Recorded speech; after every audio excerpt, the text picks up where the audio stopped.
बालक ध्रुव की भक्ति से प्रसन्न हो नारायण ने दिया था कुछ ऐसा वरदान। नमस्कार दोस्तों, आपका स्वागत है धार्मिक ज्ञान में। इस चैनल में हम आपके लिए लेकर आते हैं सभी धर्मों की जानकारी। दोस्तों, स्वयंभू मनु और शत्रुपा के दो पुत्र थे, प्रियव्रत और उत्तानपाद। उत्तानपाद की सुनीति और सुरुचि नामक दो पत्नियां थीं। राजा उत्तानपाद को सुनीति से ध्रुव और सुरुचि से उत्तम नामक दो पुत्र उत्पन्न हुए। यद्यपि सुनीति बड़ी रानी थी, परंतु उत्तानपाद का प्रेम सुरुचि के प्रति अधिक था। एक बार सुनीति का पुत्र ध्रुव अपने पिता की गोद में बैठा खेल रहा था। इतने में सुरुचि वहां आ पहुंची। ध्रुव को उत्तानपाद की गोद में खेलते देख उसका पारा 7वें आसमान पर जा पहुंचा। सौतन के पुत्र को अपने पति की गोद में वो बर्दाश्त न कर सकी। उसका मन ईर्ष्या से जल उठा। उसने झपट कर बालक ध्रुव को राजा की गोद से खींच लिया और अपने पुत्र उत्तम को उनकी गोद में बिठा दिया तथा बालक ध्रुव से बोली, अरे मूर्ख, राजा की गोद में वही बालक बैठ सकता है जो मेरी कोख से उत्पन्न हुआ हो। तू मेरी कोख से उत्पन्न नहीं हुआ है,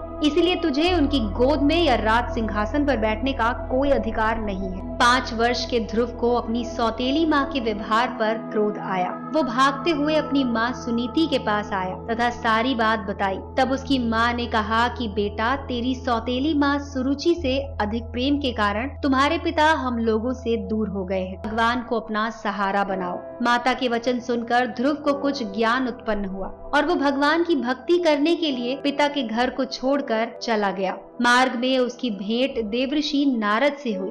देवऋषि ने बालक ध्रुव को समझाया, किंतु ध्रुव नहीं माना। नारद ने उसके दृढ़ संकल्प को देखते हुए ध्रुव को मंत्र की दीक्षा दी। इसके बाद देवऋषि राजा उत्तानपाद के पास गए। राजा उत्तानपाद को ध्रुव के चले जाने से बड़ा पछतावा हो रहा था। देवऋषि नारद को वहां पाकर उन्होंने उनका सत्कार किया। देवऋषि ने राजा को ढांढस बंधाया कि भगवान उनके रक्षक हैं। भविष्य में वो अपने यश को संपूर्ण पृथ्वी पर फैलाएंगे। उनके प्रभाव से आपकी कीर्ति इस संसार में फैलेगी। नारद जी के इन शब्दों से राजा उत्तानपाद को कुछ तसल्ली हुई। उधर बालक ध्रुव यमुना के तट पर जा पहुँचे और विष्णु मंत्र से भगवान नारायण की तपस्या आरंभ कर दी। तपस्या करते हुए ध्रुव को अनेक प्रकार की समस्याएं आईं, परंतु वो अपने संकल्प पर टिके रहे। उनका मनोबल विचलित नहीं हुआ। उनके तप का तेज तीनों लोकों में फैलने लगा। ओम नमो भगवते वासुदेवाय की ध्वनि बैकुंठ में भी गूंज उठी। तब भगवान नारायण भी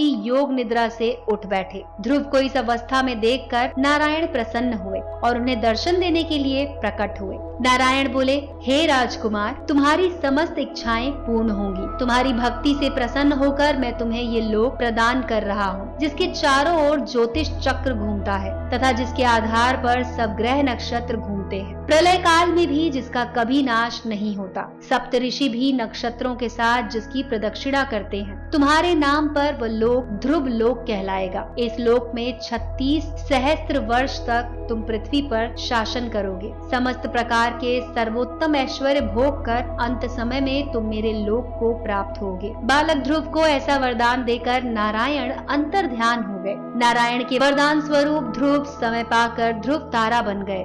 आपको हमारा ये वीडियो कैसा लगा, इसके बारे में हमें अपनी राय जरूर लिखकर भेजें। आपकी राय और सुझाव हमारे वीडियो के कमेंट सेक्शन में लिखकर आप हमें बता सकते हैं। दोस्तों, सब्सक्राइब करें हमारे चैनल धार्मिक ज्ञान को और बेल आइकन को दबाएं। रोचक और अलौकिक जानकारियों से जुड़ी वीडियोस सबसे पहले देखने के लिए।